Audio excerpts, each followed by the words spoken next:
Oliver Twist Chapter 16 relates what became of Oliver Twist after he had been claimed by Nancy. The narrow streets and courts, at length, terminated in a large open space, scattered about which were pens for beasts and other indications of a cattle market. Sikes slackened his pace when they reached this spot, the girl being quite unable to support any longer the rapid rate at which they had hitherto walked. Turning to Oliver, he roughly commanded him to take hold of Nancy's hand. "Do you hear?" growled Sikes, as Oliver hesitated and looked round. They were in a dark corner, quite out of the track of passengers. Oliver saw, but too plainly, that resistance would be of no avail. He held out his hand, which Nancy clasped tight in hers. "Give me the other," said Sikes, seizing Oliver's unoccupied hand. "Here, Bullseye." The dog looked up and growled. "See here, boy," said Sikes, putting his other hand to Oliver's throat. "If he speaks ever so soft a word, hold him." "Damned." The dog growled again, and licking his lips, eyed Oliver as if he were anxious to attach himself to his windpipe without delay. "He's as willing as a Christian.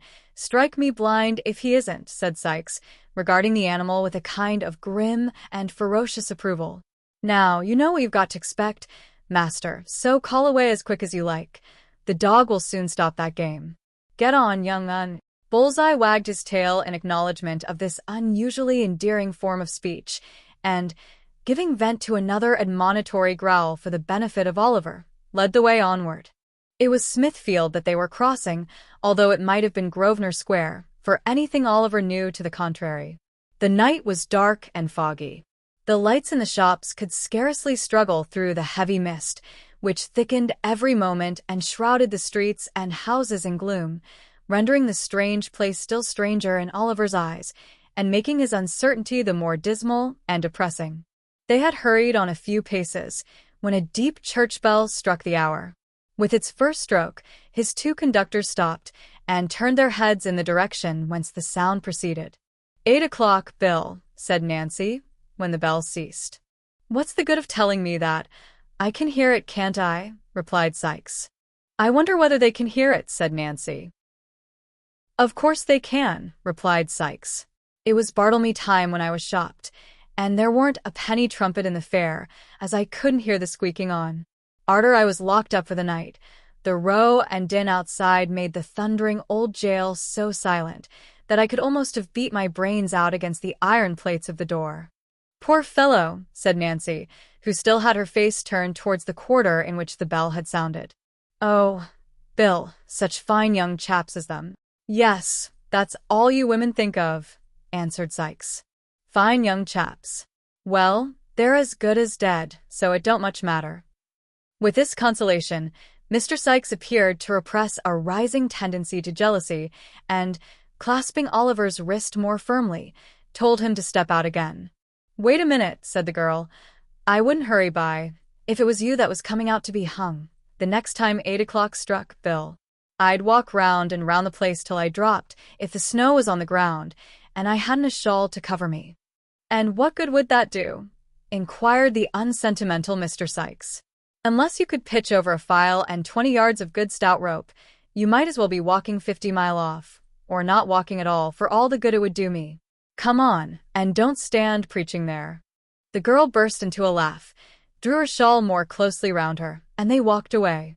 But Oliver felt her hand tremble, and, looking up in her face as they passed a gas lamp, saw that it had turned a deadly white. They walked on, by little frequented and dirty ways, for a full half-hour, meeting very few people, and those appearing from their looks to hold much the same position in society as Mr. Sikes himself. At length they turned into a very filthy narrow street, nearly full of old clothes shops, the dog running forward, as if conscious that there was no further occasion for his keeping on guard, stopped before the door of a shop that was closed and apparently untenanted. The house was in a ruinous condition, and on the door was nailed a board, intimating that it was to let, which looked as if it had hung there for many years. "All right," cried Sikes, glancing cautiously about. Nancy stooped below the shutters, and Oliver heard the sound of a bell. They crossed to the opposite side of the street, and stood for a few moments under a lamp. A noise, as if a sash window were gently raised, was heard, and soon afterwards the door softly opened. Mr. Sikes then seized the terrified boy by the collar with very little ceremony, and all three were quickly inside the house. The passage was perfectly dark. They waited, while the person who had let them in chained and barred the door. "Anybody here?" inquired Sikes. "No," replied a voice, which Oliver thought he had heard before. "Is the old un here?" asked the robber. "Yes," replied the voice, "and precious down in the mouth he has been. Won't he be glad to see you?" "Oh, no." The style of this reply, as well as the voice which delivered it, seemed familiar to Oliver's ears, but it was impossible to distinguish even the form of the speaker in the darkness. "Let's have a glim," said Sikes, "or we shall go breaking our necks, or treading on the dog. Look after your legs if you do." "Stand still a moment, and I'll get you one," replied the voice. The receding footsteps of the speaker were heard, and, in another minute, the form of Mr. John Dawkins, otherwise the Artful Dodger, appeared. He bore in his right hand a tallow candle stuck in the end of a cleft stick.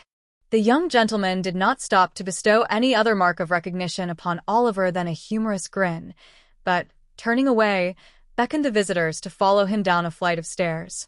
They crossed an empty kitchen, and, opening the door of a low earthy-smelling room, which seemed to have been built in a small backyard, were received with a shout of laughter. "Oh, my wig, cried Master Charles Bates, from whose lungs the laughter had proceeded. "Here he is." "Oh, cry, here he is." "Oh, Fagin, look at him. Fagin, do look at him. I can't bear it. It is such a jolly game. I can't bear it. Hold me, somebody, while I laugh it out." With this irrepressible ebullition of mirth, Master Bates laid himself flat on the floor and kicked convulsively for 5 minutes in an ecstasy of facetious joy. Then, jumping to his feet, he snatched the cleft stick from the Dodger, and, advancing to Oliver, viewed him round and round, while the Jew, taking off his nightcap, made a great number of low bows to the bewildered boy. The Artful, meantime, who was of a rather saturnine disposition and seldom gave way to merriment when it interfered with business, rifled Oliver's pockets with steady assiduity. "Look at his togs, Fagin," said Charlie, putting the light so close to his new jacket as nearly to set him on fire. "Look at his togs. Superfine cloth, and the heavy swell cut.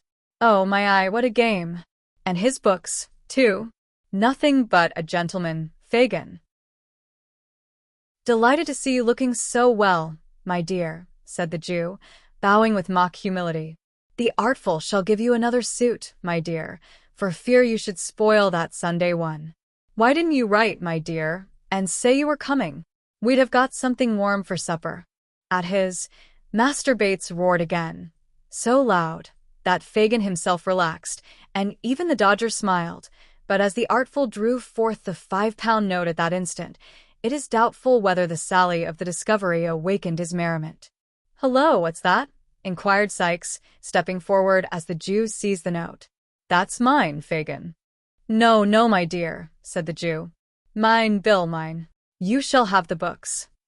"If that ain't mine," said Bill Sikes, putting on his hat with a determined air. "Mine and Nancy's, that is. I'll take the boy back again." The Jew started. Oliver started too, though from a very different cause, for he hoped that the dispute might really end in his being taken back. "Come." "Hand over, will you?" said Sikes. "This is hardly fair, Bill." "Hardly fair, is it, Nancy?" inquired the Jew. "Fair or not fair," retorted Sikes. "Hand over, I tell you.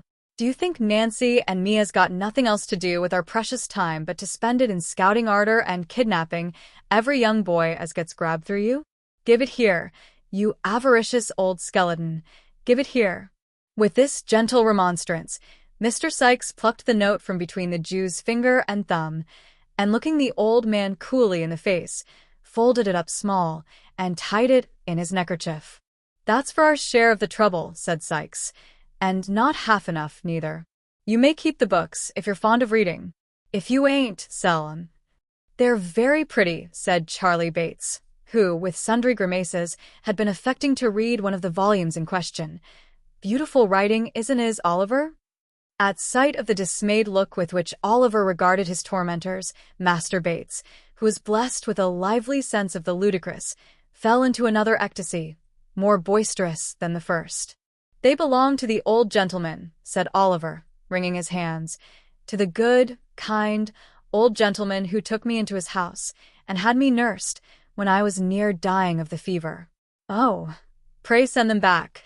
Send him back the books and money. Keep me here all my life long. But pray send them back. He'll think I stole them, the old lady, all of them who were so kind to me, will think I stole them. Oh, do have mercy upon me, and send them back." With these words, which were uttered with all the energy of passionate grief, Oliver fell upon his knees at the Jew's feet and beat his hands together in perfect desperation. "The boy's right," remarked Fagin, looking covertly round and knitting his shaggy eyebrows into a hard knot. "You're right, Oliver, you're right. They will think you have stolen him." "Ha! "Ha!" chuckled the Jew, rubbing his hands.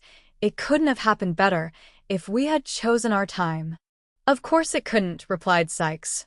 "I knowed that, directly I see him coming through Clerkenwell with the books under his arm. It's all right enough. They're soft-hearted psalm singers, or they wouldn't have taken him in at all, and they'll ask no questions after him, fear they should be obliged to prosecute, and so get him lagged. He's safe enough."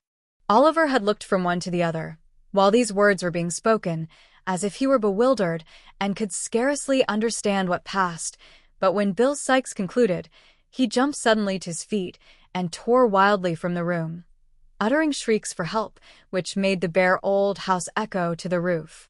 "Keep back the dog, Bill," cried Nancy, springing before the door and closing it as the Jew and his two pupils darted out in pursuit. "Keep back the dog. He'll tear the boy to pieces." "Serve him right," cried Sikes, struggling to disengage himself from the girl's grasp. "Stand off from me, or I'll split your head against the wall." "I don't care for that, Bill, I don't care for that," screamed the girl, struggling violently with the man. "The child shan't be torn down by the dog, unless you kill me first." "Shan't he?" said Sikes, setting his teeth. "I'll soon do that if you don't keep off." The housebreaker flung the girl from him to the further end of the room, just as the Jew and the two boys returned, dragging Oliver among them. "What's the matter here?" said Fagin, looking round. "The girl's gone mad, I think," replied Sikes savagely. "No, she hasn't," said Nancy, pale and breathless from the scuffle. "No, she hasn't, Fagin. Don't think it." "Then keep quiet, will you?" said the Jew, with a threatening look. "No, I won't do that, neither," replied Nancy, speaking very loud.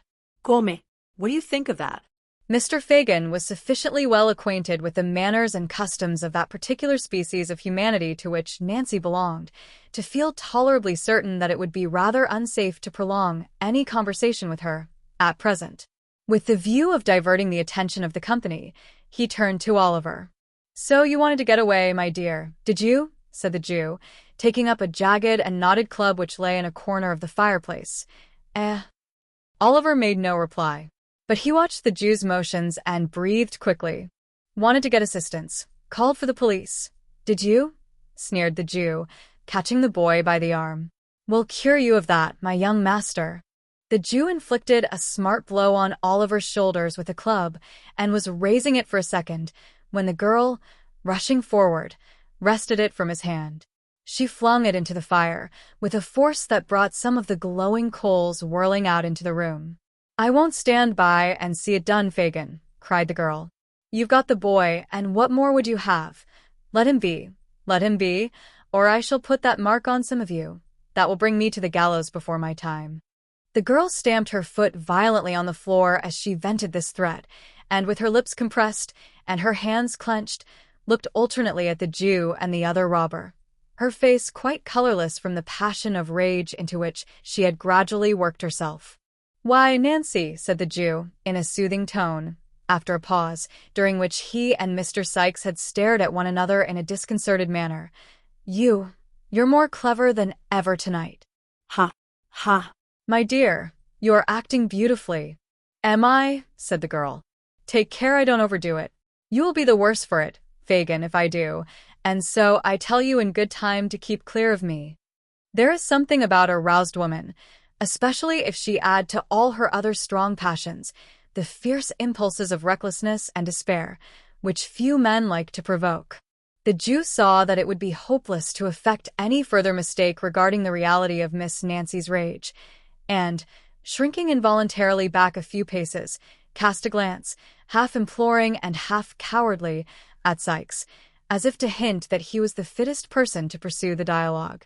Mr. Sikes, thus mutely appealed to, and possibly feeling his personal pride and influence interested in the immediate reduction of Miss Nancy to reason, gave utterance to about a couple of score of curses and threats, the rapid production of which reflected great credit on the fertility of his invention.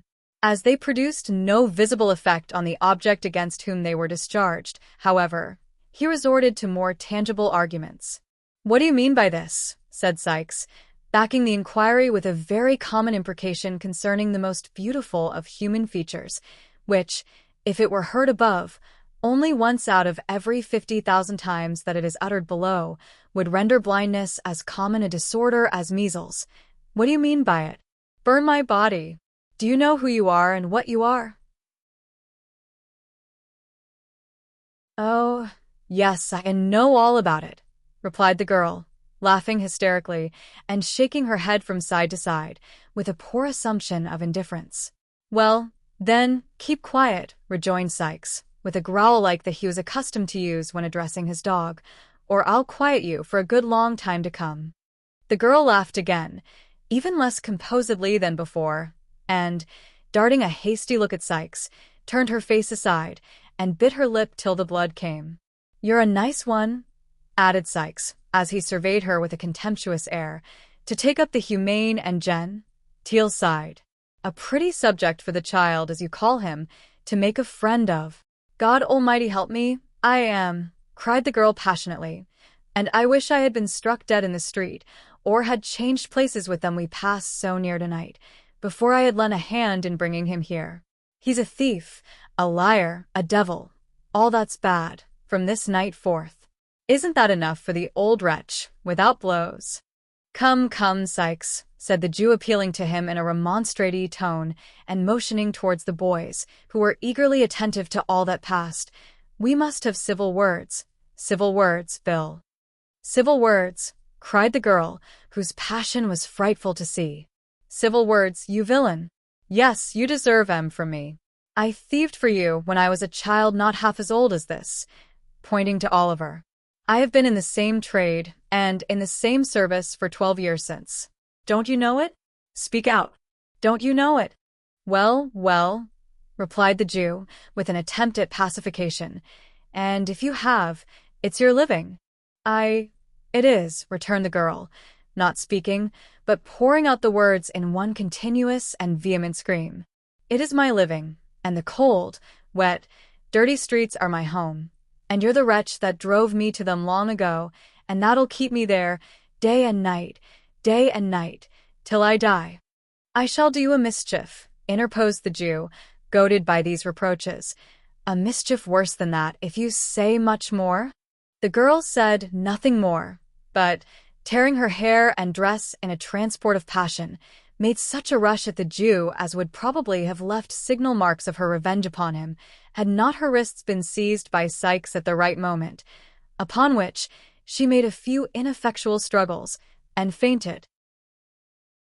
"She's all right now," said Sikes, laying her down in a corner. "She's uncommon strong in the arms, when she's up in this way." The Jew wiped his forehead, and smiled, as if it were a relief to have the disturbance over, but neither he, nor Sikes, nor the dog, nor the boys, seemed to consider it in any other light than a common occurrence incidental to business. "It's the worst of having to do with women," said the Jew, replacing his club, "but they're clever, and we can't get on in our line without 'em. Charlie, show Oliver to bed." "I suppose he'd better not wear his best clothes tomorrow, Fagin, had he?" inquired Charlie Bates. "Certainly not," replied the Jew, reciprocating the grin with which Charlie put the question. Master Bates, apparently much delighted with his commission, took the cleft stick and led Oliver into an adjacent kitchen, where there were 2 or 3 of the beds on which he had slept before, and here, with many uncontrollable bursts of laughter, he produced the identical old suit of clothes which Oliver had so much congratulated himself upon leaving off at Mr. Brownlow's, and the accidental display of which, to Fagin, by the Jew who purchased them, had been the very first clue received of his whereabout. "Put off the smart ones," said Charlie, "and I'll give 'em to Fagin to take care of. What fun it is!" Poor Oliver unwillingly complied. Master Bates, rolling up the new clothes under his arm, departed from the room, leaving Oliver in the dark and locking the door behind him. The noise of Charlie's laughter and the voice of Miss Betsy, who opportunely arrived to throw water over her friend and perform other feminine offices for the promotion of her recovery, might have kept many people awake under more happy circumstances than those in which Oliver was placed. But he was sick and weary, and he soon fell sound asleep. Like